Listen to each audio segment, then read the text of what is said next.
क्यों सपोर्ट करने के लिए ये नहीं आए थे देवेंद्र ये महतो या जयराम महतो या जो है का लव कुश के वंशज कौन रिलीजन की वजह से किसी को एसटी के स्टेटस में नहीं डाला गया। एसटी आइडेंटिटी के पीछे मैं आ रहा हूँ उस पर, लेकिन ये क्लियर कर दे रहा हूँ कि उसमें रिलीजन कोई मैटर नहीं करता है कि रिलीजन के आधार पर डिसाइड किया या फिर महतो जो है कि नहीं, पहले कुर्मी में ही था, लेकिन इन्होंने मांग किया था कुर्मी, और कुर्मी के साथ कुर्मी क्षत्रिय भी डाला है। कुर्मी हाँ बिल्कुल, इसीलिए मैं कह रहा हूँ तो वो कहीं शामिल नहीं थे, ये फर्जी नैरेटिव। और भी मैं इंटरेस्टिंग बताता हूँ, संताल परगना खाली छोटानागपुर का बात नहीं कर रहे, आपस में जो है कि लोग शादी करें, कितने कुछ भी बोलते हैं, कितने संथाल की शादी असुर जाति के साथ हुई और आपको बोल रहे हैं। और ये ऐसे नहीं हो रहा है कि प्रेम हो गया आप जो है कि लड़का लड़की भाग गया, नहीं, समाज जो है कि बैठ के तय कर रहे हैं। तो झारखंड में जारी कुर्मी आदिवासी विवाद में अब तक आपने कई रंग देखे होंगे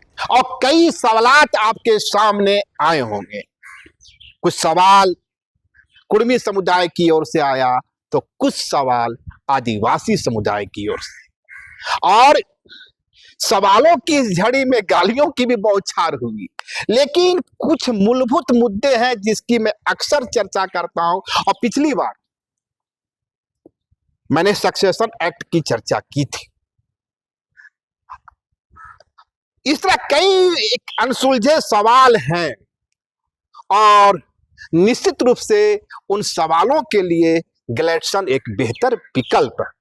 तो ग्लेडसन जी मेरे साथ है और मैं गुजारिश इतना ही करूंगा कि सवालों से इतर भटका नहीं जाए, क्योंकि सोशल मीडिया में लोग इतने भटक रहे हैं, लग रहा है कि पूरे जो फैसले हैं कुर्मी आदिवासी का ये सोशल मीडिया के चौराहे पर तय हो जाएगा। और स्थिति यह निर्मित हो गई कि देवेंद्र नाथ महतो को सिल्ली से कुछ एक आदिवासी गांव में खेलने पर रोक लगाया गया। माने डहर छेका जो आंदोलन चला था केंद्र सरकार को घेरने का, वह डहर छेका जयराम की पार्टी के साथ हो गया। खैर, पहली बात यही, आप इसे किस रूप में देखते हैं?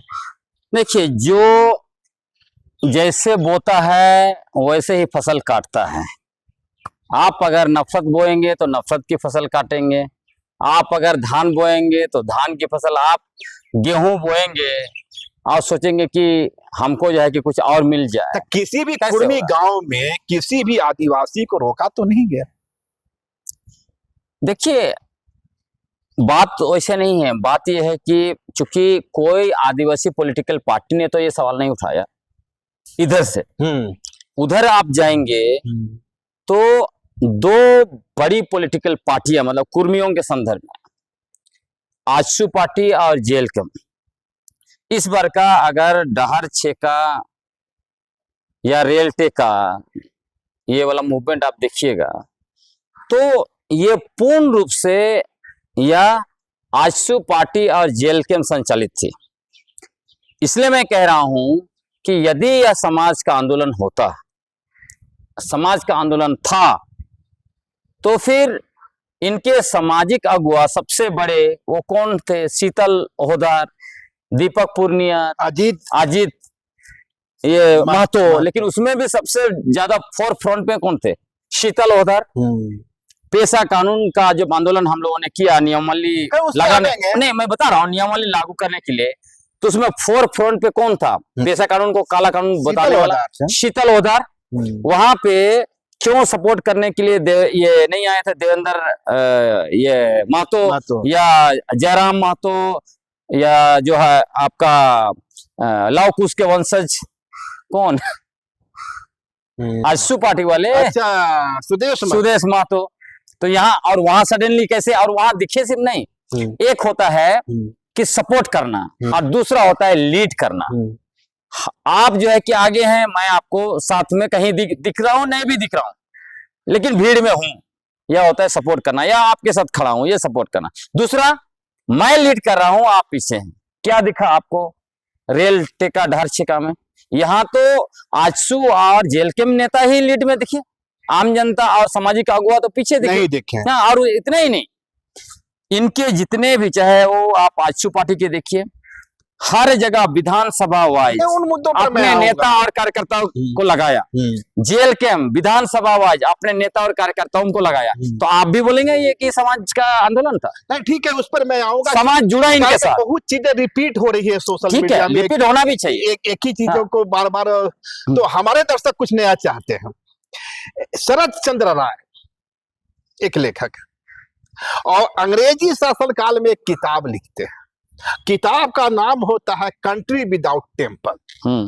1912-13 में हिंदू महासभा की स्थापना होती है, 1925 में आरएसएस की स्थापना होती है। उसके बाद उनका दावा है और कई और दूसरे लेखकों का दावा है कि उस वक्त तक झारखंड में 12 से 15% आबादी हिंदुओं की थी। आरएसएस की स्थापना और विश्व हिंदू परिषद की स्थापना के साथ ही यहाँ की तमाम जातियों में, उसमें आदिवासी समुदाय है, नन आदिवासी समुदाय है, जो भी है, माने आज के जो आदिवासी समुदाय है और आज के जो एसी कह सकते हैं, जिनका ऑरिजिन माना जाता है कहीं न कहीं वो आदिवासी समुदाय से, इन तमाम लोगों में हिंदूकरण जोर पकड़ा, मंदिरों का निर्माण हुआ, तमाम जातियां, और इसी समय में भूमि जाति की ओर से क्षत्रिय होने का दावा किया, मुंडा जाति भी अपने को क्षत्रिय बताने लगी, और आज जो आदिवासी होने का दावा कर रहे हैं कुर्मी जाति, इनका भी क्षत्रिय वाला अभियान चला। तो आपको नहीं लगता है कि यदि 12 से 15% हिंदू आबादी थी तो यहाँ तो 85% का आबादी आदिवासी समुदाय का माना जाएगा? फिर तो ये लोग कहाँ चले गए, कहाँ गुम हो गए? और गुम हुए तो क्या हिंदू समुदाय में गुम हो गए? और ये जो अचानक से हर एक गांव में मंदिरों की स्थापना हो गई, कुर्मी गांव में भी, और जहां 10-20 घर आदिवासी का है, 1-2-4 घर नन आदिवासी, वहां भी बड़े बड़े मंदिर बन गए। तो इसके पीछे का जो क्रोनोलॉजी क्या है?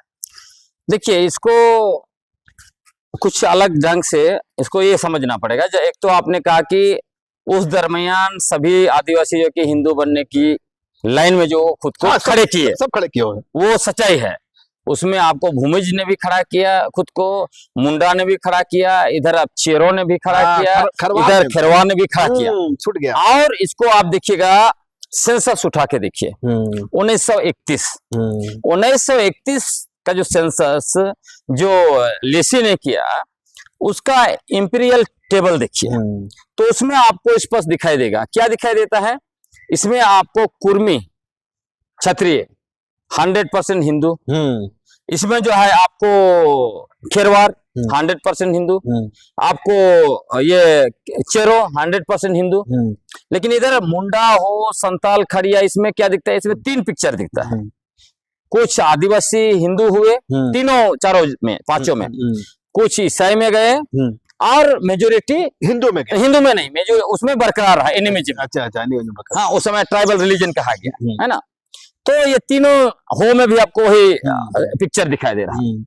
तो अब सवाल उठता है, इसका मतलब स्पष्ट है कि रिलीजन की वजह से किसी को एसटी के स्टेटस में नहीं डाला गया। एसटी आइडेंटिटी के पीछे रिलीजन, मैं आ रहा हूं उस पर, लेकिन ये क्लियर कर दे रहा हूं कि उसमें रिलीजन कोई मैटर नहीं करता है कि रिलीजन के आधार पर डिसाइड किया, या फिर महतो जो है कि हिंदू बन गए इसकी वजह से, या हिंदू थे इसकी वजह से। महतो जी हड़बड़ी में अपने देवी देवता को उठाकर फेंक दिया। अब वो अलग बात है, उनको लगा कि ये तो हम फेंकेंगे, हमको टैक्स लेगा, तो फेंक दो। अब भगवान तक उसके काउंटर ये हुआ कि आदिवासी समुदाय में तुलसी प्रथा पूजा भी खूब। आप ये समझ लीजिए कि इनकी कितनी हड़बड़ी है कि भाई आदिवासी बनने के लिए भगवान तक को भी फेंक दिया, जबकि धर्म से खुद को एलिनेट करने में बहुत मुश्किल होता है। मतलब हमारा जो सबकॉन्शियस माइंड में जब चला जाता है ना, उसमें से देवी देवता, भगवान और धर्म को निकालना बहुत मुश्किल होता है। लेकिन इसमें तो क्रांतिकारी कदम इन लोग किए, मानना पड़ेगा कि एक झटके में हिंदू देवी देवताओं को और तुलसी पौधा तक को निकाल दिया। जबकि मैं रसल को पढ़ रहा था, ये अभी आरवी रसल मतलब रिजले से भी बड़े शख्स थे। रिजले तो एंथ्रोपोलॉजिस्ट थे, एथनोग्राफी किया, लेकिन ये जो आरवी रसल जो थे वो सेंट्रल इंडिया के जो एथनोग्राफिक जो था उसका सुपरिंटेंडेंट थे। इन्होंने कुर्मी पर ही लगभग 50 पेज से ज्यादा लिखा हुआ है, और tribe and caste of central India 4 volume में लिखा है। तो मैं देख रहा था, तब ये समझ में आता है कि ये सारी चीजें जो लोग आप दावा कर रहे हैं ना कि हमारी संस्कृति है, अलग संस्कृति है, ये है वो सब कुछ लिखा गया है। और इनको जो है इसीलिए उनको सेमी अबोरिजिन कभी कहा गया, तो कभी कहा गया कि आर्यन तो रेस नहीं बल्कि सब आर्यन रेस, ये भी कहा गया। और यही वजह है जिसकी वजह से जो आपने शुरू में उठाया कि भारतीय उत्तराधिकारी अधिनियम 1865, इससे इनको अलग किया गया। तो ये अधिकार किसको दिया गया था? 332 पढ़ लीजिए। उस समय में गवर्नर जनरल को ये पावर था कि 3 तरह के लोगों को, एक रेस, दूसरा सेक्ट और तीसरा ट्राइब, इन लोगों को एग्जप्ट कर सकते हैं। तो इसीलिए उसमें देखिएगा 3 ऐसे हैं जो बाद में एसटी में शामिल नहीं किए गए, 2 को एससी में कर दिया गया। तो इनको कहीं ना कहीं सेक्ट और जो है कि रेस माना गया, इसी वजह से उसको नहीं डाला गया। नहीं, मैं दूसरी बात कर रहा था। मैं कह रहा था कि जो तमाम दावे आते हैं कि कुर्मी हिंदू है तो वो हिंदू है, वो हिंदू है, मेरी कोशिश भी यह समझने की थी या जानने की थी कि जो आरएसएस की स्थापना होती है, विश्व हिंदू परिषद की, और पूरे देश में हिंदुआइजेशन का एक दौर चलता है, और उस संजाल में कई ऐसी जातियां भी फंसती है जिनका ऑरिजिन कहीं न कहीं ट्राइब से था, जो अब से अब हो। मैं स्पेसिफिक कुर्मी की बात नहीं कर रहा हूं, कई ऐसी जातियां हैं जो एक बार फिर से घर वापसी की ओर वापस लौटना चाहते हैं, उनके सामने चुनौतियां हो। खैर, इस मुद्दे को लेकिन नहीं, इसमें जोड़ देता हूं क्योंकि इस चीज से मरांगोम के जयपाल सिंह मुंडा भी ग्रसित थे। इनका आप देखेंगे सर्टिफिकेट में मुंडा लिखा हुआ नहीं है, सिंह मुंडा नहीं, सिंह, जयपाल सिंह। और लेकिन इनको कब रियलाइजेशन हुआ, बल्कि जब चूंकि वो आईसीएस की है ना, आईसीएस करने वाला शख्स तो आदिवासी नहीं हो सकता, ऐसे ही सोचा होगा बाकी लोग। तो उनको जो है वो लोग जो है समझते थे ये क्षत्रिय ही हैं, और इसीलिए शादी भी ये सब चीजें हुई। लेकिन जैसे मरांगोम के जयपाल सिंह मुंडा को यहाँ रियलाइजेशन हो गया, तब उन्होंने आदिवासी आइडेंटिटी जो था, क्वेश्चन ऑफ आदिवासी आइडेंटिटी, इसको बहुत बड़े पैमाने पर राष्ट्रीय फलक पर जो है कि स्थापित कर दिया। और इसमें बड़ी इंटरेस्टिंग चीज आपको मैं बता रहा हूँ। आपने कहा यह बहुत सही बात है कि हर छोटे कास्ट वो उस रेस में था कि हमको भी बड़ा बना दिया जाए, हम क्षत्रिय बन जाए, ताकि हमारे पास हमारे साथ अत्याचार ना हो। और छोटा से छोटा जाति अपने नीचे एक जाति ढूंढ लेता था ताकि खुद को बड़ा कहे, महसूस करे कि हम फलाना से तो बड़ा है, इनसे छोटा हुए तो क्या हुआ, इनसे तो बड़ा है। लेकिन इसमें बड़ा रोचक बात यह है कि जैसे हम लोगों ने ऑलरेडी चर्चा किया कि भूमि भी खुद को घोषित किया, हम क्षत्रिय हैं, मुंडा घोषित किए, चेरो और जो है कि ये खरवार और ये महतो, घटवार। लेकिन अंतर क्या हुआ, ऑल इंडिया कुर्मी क्षत्रिय महासभा ने कुर्मी महतो को छोड़कर किसी को स्वीकार नहीं किया। 7 साल तक इनके लिए जो है कि आंदोलन किया। 1923 से लेकर 1930 तक स्मारक पत्र दिया। उसके अलावा कई कन्वेंशन, और स्पेशल जो मुजफ्फरपुर का कन्वेंशन में एक जो है कि रिजोल्यूशन पास किया गया कि छोटानागपुर के कुर्मी और दूसरे इलाके के कुर्मी वो सारे जो है कि एक ही हैं, वो कोई अलग अलग। चल ठीक है, इसमें डिबेट जारी रह सकता है। एक दूसरा सवाल जो उभरता है, 1931 में जनगणना की रिपोर्ट आती है, रिस्ले और जो क्या नाम था उनका, जो दिल्ली वाले थे रजिस्ट्रार, डाल्टन, ये दोनों अपनी अलग अलग टिप्पणियां भी करते हैं। 1950 में जब कुर्मी जाति को हटाया जाता है तो उसकी एक वैधानिक प्रक्रिया तो हुई होगी। वैधानिक हटाया ही नहीं गया, कब हटाया गया, कहाँ थे जो हटाया गया, ये तो सवाल ही आपका गलत है। कहीं नहीं थे भाई। अब 1931 का जनगणना में देखिए क्या लिखा, 1931 का जनगणना में बिल्कुल नहीं। 1931 का जनगणना में इंपीरियल टेबल आप देख लीजिए। इंपीरियल टेबल की बात नहीं कर रहा हूं मैं, 1931 की बात। हाँ, नहीं, बाद में नहीं आया, 35 में आया। नहीं 31 में। आपको मैं बता रहा हूँ किसको इंपीरियल टेबल होता है, 2 तरह का होता है।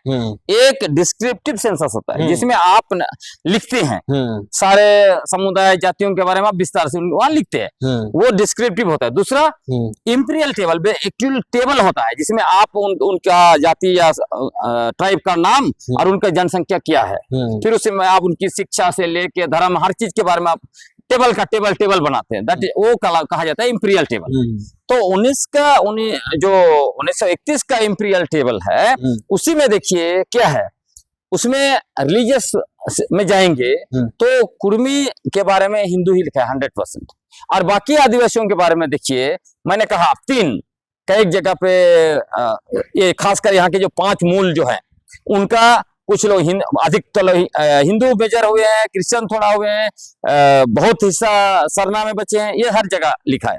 उसके अलावा जो अलग से जो इंपीरियल टेबल है उसमें ट्राइब एंड कास्ट, उसी में देखिएगा मराठा का एक ग्रुप बनाया गया है, उसका ही नीचे लिखता है कनबी, कुनबी, कुर्मी और कुर्मी क्षत्रिय, क्योंकि इनका 1930 में मांग था कुर्मी क्षत्रिय लिखिए, तो कुर्मी क्षत्रिय लिख के उसमें कौन कौन राज्य, वो भी बिहार, बंगाल सब कुछ लिखा हुआ है। तो उसमें कुर्मी क्षत्रिय तो था नहीं, नहीं पहले कुर्मी में ही था, लेकिन इन्होंने मांग किया था कुर्मी, और कुर्मी के साथ कुर्मी क्षत्रिय भी डाला है। कुर्मी, हाँ बिल्कुल, इसीलिए मैं कह रहा हूँ, तो वो कहीं शामिल नहीं थे, ये फर्जी नैरेटिव। और भी मैं इंटरेस्टिंग बताता हूँ, आप देखिए जब इनके एमपी विद्युत चरण महतो ने जब प्राइवेट बिल लाया लोकसभा में, उस डॉक्यूमेंट्स को पढ़िए, मेरे पास वो डॉक्यूमेंट्स है, उसमें क्या वो लिखते हैं, उसमें लिखा है 1913 से 1931 तक कुर्मी महतो को शेड्यूल्ड ट्राइब की सूची में रखा गया था, लिखते हैं।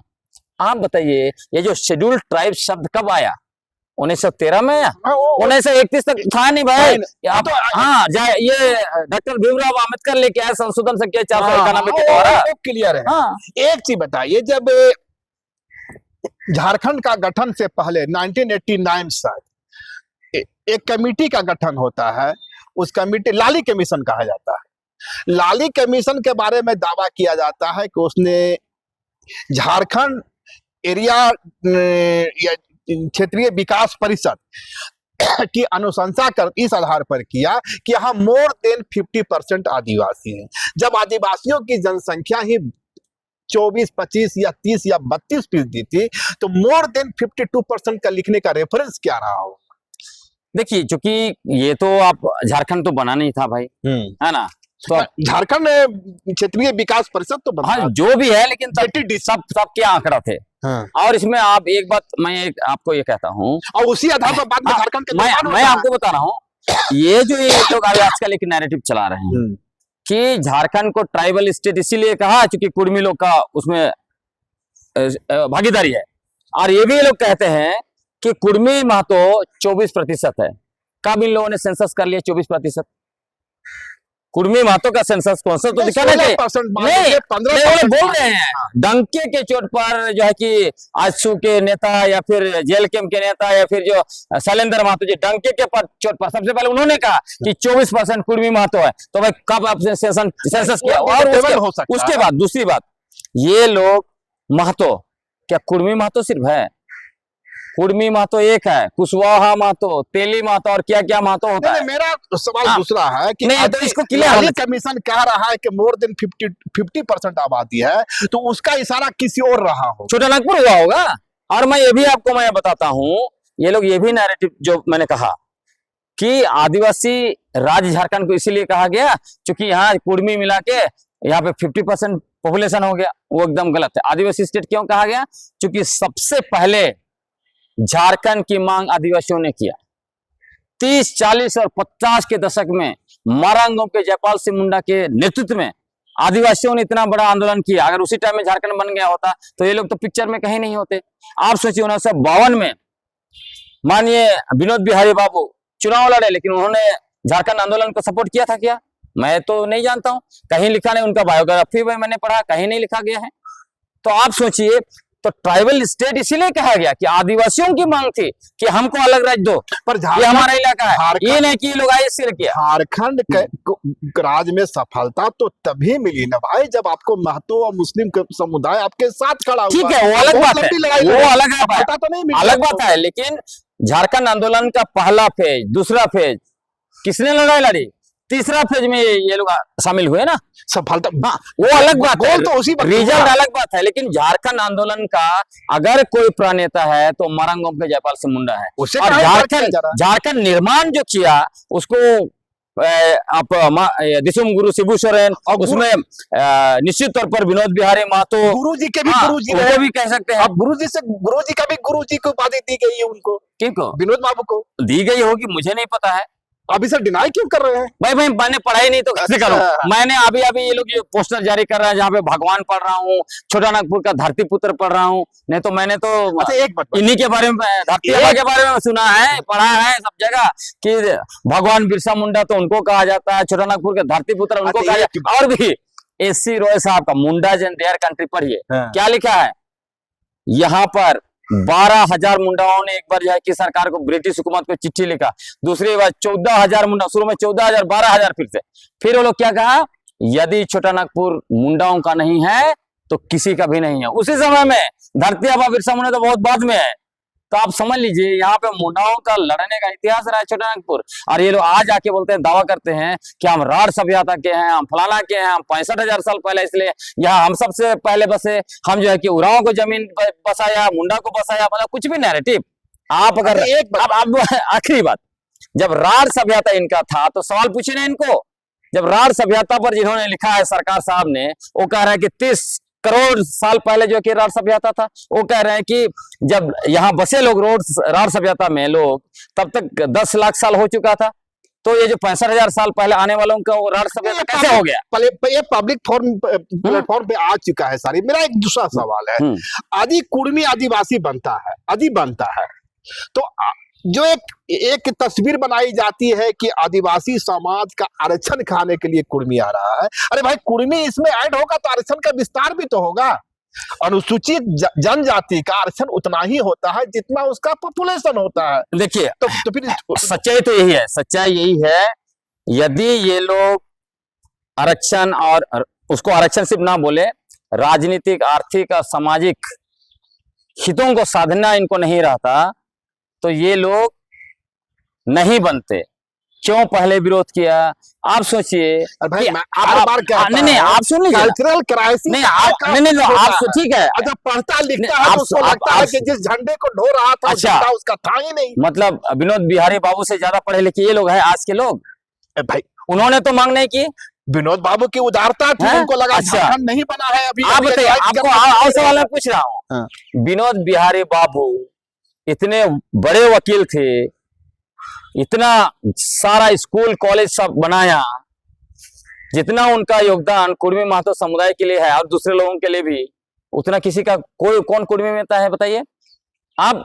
इतने महान व्यक्ति उनके समुदाय से आए, उनको ये नहीं पता चला कि झारखंड में जो पहले शहीद थे वो रघुनाथ महतो थे, और ये शैलेंद्र महतो जी को पता चलता है। ये क्या है बताइए? ये एक नया टॉपिक है। नया टॉपिक नहीं, मैं पूछ रहा हूँ क्यों उनको पता नहीं चला, क्यों उनको शिवाजी को अपना जो है कि आइकन बनाने की जरूरत पड़ी? हर जाति मनाता शिवाजी में। आज मान लीजिए कुर्मी का नहीं है, पिछड़ी जातियों के वो ठीक है, मान लीजिए मैं खड़िया हूँ, मेरे लिए तेलंगा खड़िया जो है वो आइकन होंगे कि मैं गांधी जी को आइकन मान लूंगा, उधार ले लूंगा?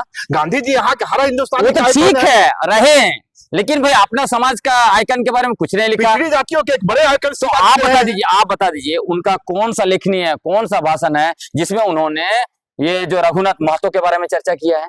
तो एक फर्जी आदमी क्रिएट करने वाले तो शैलेंद्र महतो जी है। तो हर चीज फर्जी। उसी तरह ये 65,000 साल पहले आए। भाई साहब, जब 65,000 साल पहले आए थे तो आप जो है मेरे सुन लीजिए अच्छा सुन लीजिए, सुन लीजिए आप, जब ये भाई साहब लोग 65,000 साल पहले इनके पुरखे आए थे तो 64,500 साल तक ये मौन थे, क्योंकि जो भाषा को ये दावेदारी करते हैं कुरमाली हमारी है, ये तो लगभग 500 साल के अंदर की भाषा है। दूसरी बात, ओंगे के साथ आए थे, हंटिंग गैदरिंग इनका नहीं है। तो फिर कृषि इनका मूल है, कृषि 10,000 साल पहले आया, तो 55,000 साल तक ये लोग क्या पत्थर खा के जिंदा थे या भूखे ऐसे ही रहते थे? और अचानक जो है कि इनको भूख लगी, तब खेती करना शुरू कर दिया और जो है कि नया भाषा बना लिया 500 साल के अंदर में, और बोल दिया कि झारखंड में बाहरी भाषा नहीं चलता हो। मतलब ये क्या चक्कर है? कुछ भी, मतलब खुद को आदिवासी घोषित करने के लिए इतिहास फर्जी, जो संस्कृति भाषा से लेकर हर एक दावेदारी फर्जी, तो इस तरह का नहीं चलेगा। तथ्य लाइए, तार्किक मेरा मूल फर्जी, सवाल ये है सब कोई कि आदिवासी समुदाय की चिंता है कि कुर्मी समुदाय उसका आरक्षण खाने आ रहा है, तो इस बात को तो निराधार है, क्योंकि आदि बनाया जाता है तो वो अपना आरक्षण लेकर। नहीं, आप बता रहे हैं, ठीक है, ऐड जरूर होगा, लेकिन क्या होगा, ये लोग अभी हम लोगों को मुखिया से मुख्यमंत्री तक बर्दाश्त नहीं कर रहे हैं। आप कैसे भाषा सुने, झारखंड के प्रथम मुख्यमंत्री बाबूलाल मरांडी जी, उनके बारे में क्या कहा गया माननीय जयराम महतो के द्वारा। माननीय हेमंत सोरेन मुख्यमंत्री, उनको क्या कहा गया, कितना गंदा गाली दिया गया, जिंदा जला देंगे तक कहा गया। बताइए, उसके बाद सुन लीजिए, मीसा भगत सीएम हेमंत के प्रति जिस भाषा का इस्तेमाल की वह जायज था, और उधर से जो इस्तेमाल किया वो नाजायज था। वो भी उसी स्कूल से आती है ना, जिनका बात हम ना कर रहे हैं, वो तो उसी स्कूल से आती है। कहीं से भी आ सकता है, वो गलत है। आदिवासी से नहीं, स्कूल पता नहीं चलेगा ना, जो आरएसएस स्कूल से आते हैं उनका तो वही भाषा रहेगा, भाषा बदल जाती है। मैं खुद देख रहा था। उसके बाद मैं कह रहा हूँ, जो आपने कहा कि आरक्षण तो उनका अलग से होगा, तो कैसे खाएगा, आपको मैं बता रहा हूँ। मान लीजिए विधानसभा का सीट 26 है, ये जो हो जाता है, मान लीजिए हाइपोथेटिकली 40, तो क्या ये सिर्फ अपने क्षेत्र में लड़ेंगे? जहां आज देखिए, जो हमारा एसटी सीट है, वहां आदिवासी लड़की से शादी करके जो है कि उनको खड़ा करवा रहे हैं। जैसे सिल्ली उसका उदाहरण, सॉरी ये अभी जो विधानसभा चुनाव में खिजरी उसका उदाहरण है। आदिवासी लड़की से शादी करके उसको जो है कि खड़ा कर रहे थे, यही जयराम महतो जी का पार्टी से। तो ये लोग जब एसटी का दर्जा मिल जाएगा, तो सारे जगह जहां जिस विधानसभा में एक परिवार 10 परिवार भी कुर्मी महतो होगा, उस विधानसभा में लोग जो टिकट खड़े करेंगे, अपने लोगों को जमा करेंगे, और मुख्यमंत्री आदिवासी समुदाय में आज इंटरकास्ट या इंटरकास्ट मैरिज तो नहीं कहेंगे, आदिवासी समुदाय से बाहर विवाह हो रहे हैं या नहीं हो रहे हैं? बिल्कुल हो रहा है, यही तो मैं कह रहा हूँ आपको। तो नहीं, आप सुन लीजिए, ऐसा थोड़े आने से हो जाएगा, पहले भी हो रहा है। उसको भी आप सुन लीजिए। पॉलिटिकली मैं बोला, कैसे पॉलिटिकल जो है कि हमारा अधिकार छीनेंगे, और नौकरी और बाकी जमीन क्या है, आप खोज लीजिए, बहुत सारा जमीन आदिवासियों का उनके पास चला गया है। तो आज वो इंतजार कर रहे हैं, जैसे एसटी का दर्जा आ जाएगा, वो जमीन लीगलाइज कर लेंगे। पूरा बिहारी आपका जमीन सादा पट्टा से ले लिया, उसकी लड़ाई चल रही है। नहीं, मैंने कितना बार कहा है, रिंग रोड बना, रिंग रोड के अंदर, रिंग रोड के बाहर 10,000 एकड़ से ज्यादा जमीन चला गया। मैं तो डंके के चोट पर मोबिलाइज कर रहा हूं, लोगों को बोल रहा हूं, हम लोग जमीन बचाने की लड़ाई लड़ रहे हैं। लेकिन यहाँ आपने कहा शादी ब्याह का बात आपने कहा, मैं आपको बताता हूँ, ये लोग कहते हैं हम लोग जो है कि कुर्मी से हमारा दूर दूर का कोई रिश्ता नहीं है, तो फिर आपकी बेटी रोटी का रिश्ता कैसे है? और इधर आदिवासियों को बोलते हैं हमारा कुआं से पानी नहीं ले सकते हो। अरे भाई, ये तो आदिवासी समुदाय में भी और आपने ये जो छुआछूत की बीमारी है, आप ये भी सुन लीजिए हिंदुत्व के कारण सुन लीजिए। इसको जस्टिफाई करने के लिए क्या बोलते हैं जयराम महतो जी, कहते हैं कि आदिवासियों में भी शादी एक दूसरे से नहीं होता है, अभी उनको आना चाहिए। उन कहाँ रहते हैं भाई साहब पता नहीं, आप आइए दक्षिण छोटा नागपुर में घूमिए, कैसे जो है कि उरांव, मुंडा, खड़िया, संताल हो, ये संताल परगना, खाली छोटा नागपुर का बात नहीं कर रहे, आपस में जो है कि लोग शादी कर रहे हैं। कुछ भी बोलते हैं, कितने संथाल की शादी असुर जाति के साथ हुई, और आपको बोल रहे हैं। और ये ऐसे नहीं हो रहा है कि प्रेम हो गया अब जो है कि लड़का लड़की भाग गया, नहीं, समाज जो है कि बैठ के तय कर रहा है। नहीं, मैं कह रहा हूँ कितने असुर और बिरहोर की शादी संथाल परिवार या मुंडा परिवार के साथ हुई। भाई वहां तो आप इधर चले जाइए ना, कहाँ आप गुमला तरफ चले जाइए, आपको मिलेगा डिप्राइव्ड। आप जब नहीं, आप बता रहे हैं, आप जब ये सवाल उठा रहे हैं तो हमको उस पर भी रिसर्च करना पड़ेगा, क्योंकि जो लोग सवाल उठाता है मैं करता हूं। जैसे इन्होंने कहा था, तो आपको सवाल दे दिया भाई साहब कागज नहीं देते हैं, कागज नहीं दिखाते। आज मैं इतना कागज और पत्र दिखा रहा हूँ, इतना लॉजिक और फैक्ट्स दे रहा हूँ, वहां सामने वो लोग खड़े नहीं हो रहे। इस पर मैं लाऊंगा, जब डेटा आप मांगेंगे, डेटा देने में मैं सक्षम हूँ, सारे दस्तावेज देने में सक्षम हूँ। आप पूरा धनबाद से लेकर पूरा कोयला खनन का एरिया देखिए, ये जमीन किसकी थी? ये तो महतो जी की जमीन थी। सबसे अधिक जो विस्थापन का शिकार हुआ यहाँ कुर्मी जाति के लोगों में। देखिए, बिना डेटा का मैं ये बात नहीं करता, इसमें डाल्टन का रिपोर्ट आप जाइए, जिसको लोग मानभूम ये सब बोलते हैं, मानभूम दालभूम ये सब, जिसको ये दावेदारी कर रहे हैं कि ये हमारा इलाका है, वो इलाका किसका था? पढ़िए डाल्टन को, किनका था? मैं हर बात क्यों बोलूं, भूमिज लोगों का था, भूमिज का गांव से उसको भगा के लोग अपना गांव कब्जा किया। आज बोलते हैं इतना गांव हमने बसाया। आप जो है कि सिंहभूम गजेटियर पढ़िए, वहां क्या लिखा है कि ये लोग जो है कि आए यहाँ पे खोमसो चूड़ी कुछ भी बेच रहे। आज भी देखिए क्या ये भाई, तो ये तो उरांव के लिए भी कहा जाएगा कि रोहतासगढ़ से 500 बरस पहले आए। आपको बता रहे हैं। उसके बाद वहां जाके वो लोग अजातु मुंडा बने ना भाई। उरांव जाति के लोग भी तो रोहतासगढ़ से होते हुए बाद में झारखंड आए, 500 बरस पहले वो तो लोग स्वीकार कर रहे हैं ना, इनकार कर रहे हैं। कोई उरांव इनकार कर रहा है? वो तो आपको बता रहा हूँ, वो तो इतिहास लिखा हुआ है। उरांव रोहतासगढ़ से आए, मुंडाओं के साथ रहे, इसलिए यहाँ आप देखिए रांची वो लोग मुंडा भाषा बात करते हैं। जो उधर आगे बढ़ गए वो कुरुक बोलते हैं। संथाल जो है ये क्या बोलते हैं, पहाड़िया लोग के इलाके में गए। हाँ, संथाल लोग पहाड़िया के इलाके में जाते हैं, पहाड़िया लोग को पहाड़ पे चढ़। हाँ भाई, ये इतिहास है। नहीं, मैं इतिहास नहीं, आपको बता रहा हूँ इसमें अंतर क्या है। क्लास हर सोसाइटी में होता है। अंतर क्या है? अंतर इसमें बहुत है। क्या अंतर है? कोई भी संताल ये नहीं बोलेगा, नहीं बोलता है, किसी को आपने नहीं सुना होगा कि हम जो है कि पहाड़िया को यहाँ बसाए हैं। वो बोलेगा हाँ हम लोग यहाँ आए। कोई उरांव नहीं बोलेगा कि हम जो है कि मुंडा को यहाँ बसाया, मुंडा। लेकिन ये लोग क्या बोलते हैं, हमने उरांव को बसाया, उरांव को जमीन दिया, हमने मुंडा को जमीन दिया, हमने भूमिज को बसाया। कि कौन बोल रहा है? यही लोग जो बाद में आए। और इनके इतिहास क्या है? महाराष्ट्र से 17वीं शताब्दी में आए और कहते हैं हम 65,000 साल पहले आए। तो मतलब ना खाता ना बही, जो महतो भाई कहे सो सही। तो वो एक ठीक बात है, पर ये बताइए कि जिस तरह आदिवासी समाज को चिंता है कि उसके आने से, कुर्मी जाति के आने से वो पॉलिटिकल, सोशल, कल्चरल डिप्राइवेशन का शिकार होगा, यहाँ का बिरहोर, यहाँ का असुर, यहाँ का आदिम पहाड़िया, और छोड़िए जिस खड़िया जाति से आप आते हैं वह भी पॉलिटिकली, कल्चरली डिप्राइव्ड। पॉलिटिकली भी वो उतना सिर्फ नहीं है, उसके अंदर में जाइए आप। हमारा खड़िया में भी 3 तरह के खड़िया हैं, जिसमें दूध खड़िया, जो हम लोग जिस ग्रुप से आते हैं, हम लोग का अपलिफ्टमेंट आपको ज्यादा दिखाई देगा क्योंकि हम लोग एजुकेशन बहुत प्राप्त करीब आए।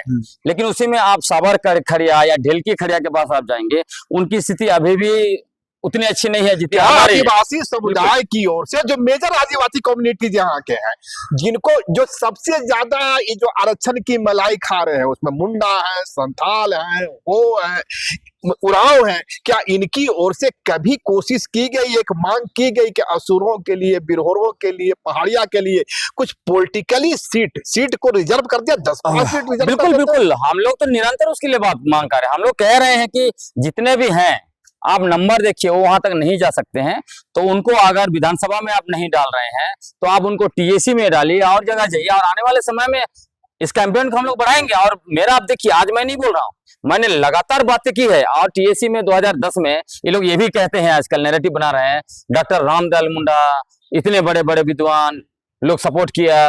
लेकिन इनको नहीं पता 2010 में जब डॉक्टर रामदयाल मुंडा टीएसी में अपने मित्रों को घुसा रहे थे, गैर आदिवासी मित्रों को, किसने विरोध किया? हम लोगों ने पुतला दहन किया मोरा, ये आपका अल्बर्ट का चौक में। उसके बाद वो जो उनका निर्णय था उसको उन्होंने पलट दिया। तो ऐसा थोड़ी है। अब रामदयाल मुंडा कितने सही थे, आप कितने सही थे, मैं इस डिबेट में जाना नहीं चाहता। रामदयाल मुंडा जी सोच रहे होंगे तो उनका अपना नजरिया होगा। मेरा जो कहना है कि आदिवासी समाज को एक वॉइसलेस सेक्शन माना जाता है। जिन तमाम कम्युनिटीज की या जनजातियों की मैंने चर्चा की, ये वॉइसलेस सोसाइटी का सबसे ज्यादा वॉइसलेस सोसाइटी है। बिल्कुल, उसको मैं मानता हूं। देखिए, मैं आप चाहे लोग फिक्स करें मुझे अलग तरीके से, लेकिन मैं हर एक चीजों को रैशनली तरीके से काम करने की कोशिश करता हूँ, फैक्ट्स या डेटा, हर चीज को। और उसके बाद मैं कुर्मी जाति के सवाल पर एक रिसर्चर के बजाय एक आदिवासी एक्टिविस्ट के रूप में। अच्छा, आप ये बताइए, मैंने जितना भी बातें की है, क्या उसमें बिना रेफरेंस का, बिना डाटा का, बिना फैक्ट्स का बात किया? क्या मैं जो भी बोला, जैसे मान लीजिए कि रेल टेका ढार छेका, मैंने कहा जेल केम और जो है कि आजसू पार्टी का कार्यक्रम था, कोई साबित करे कि यह कार्यक्रम नहीं था इनका? मैं जो बात बोलता हूँ रैशनल तरीके से बोलता हूँ, तथ्य के साथ, तर्क के साथ और दस्तावेज के साथ बोलता हूँ। चलते अंतिम सवाल, कह के वीडियो लंबा हो रहा है, आप जवाब लंबा दे देते हैं। 12 तारीख को आदिवासी समुदाय ने या आपकी ओर से एक बड़ा ऐलान किया गया है क्या सफलता मिलेगी? बिल्कुल। मैदान भरेगा। क्या ग्लेडसन उस दिन किसी एक्सक्यूज को लेकर सामने चला है? बिल्कुल नहीं। रांची जो है 12 अक्टूबर 2025 दिन रविवार को ना सिर्फ मोराबादी भरेगा, पूरा रांची भरेगा। झारखंड के कोने कोने से लोग आ रहे हैं। अभी आपके सामने फोन आया, 12 बस लेके आ रहे हैं हम लोग। एक छोटा सा ब्लॉक का फोन था, कल भी फोन था, यहाँ से 20 गाड़ी, वहां से 50 गाड़ी, वहां से इतना गाड़ी, पूरा मोरा। और रांची के लोग निकलेंगे। सबसे बड़ी बात, रांची में आदिवासी बचा मैं आपको बता रहा हूँ, अलग अलग जिला से तो आ रहे हैं। रांची आपको नहीं पता? देखिए उस दिन रांची के लाखों लोग जो है मोराबादी मैदान जो है कि 12 अक्टूबर को जा रहे हैं। आप देख लीजिएगा उस दिन मोराबादी ग्राउंड और आसपास का रोड नहीं जाम हो गया था। अजय तिर्की तो कहे थे कि हमारे मंच के कुर्मी नेता भी रहेंगे। सब रहेंगे, बिल्कुल। कुर्मी नेता भी रहेंगे वहां पर, जो है कि कुशवाहा नेता भी रहेंगे, हो सकता है वहां पे जो मूलवासी मुसलमान भी रहेंगे, और भी लोग रहेंगे, बहुत लोग रहेंगे। ये थे हमारे साथ ग्लेडसन डुंगडुंग, और जिन्होंने अपने बेबाक अंदाज के साथ हमारे हर सवाल को जवाब देने की कोशिश की। हालांकि अपना अप्रोच होता है, कई बार सवालों में डंडी भी मार दी जाती है। तो खैर, यह नोक झोंक होता रहेगा। मिलते हैं फिर अगले वीडियो में आपके साथ।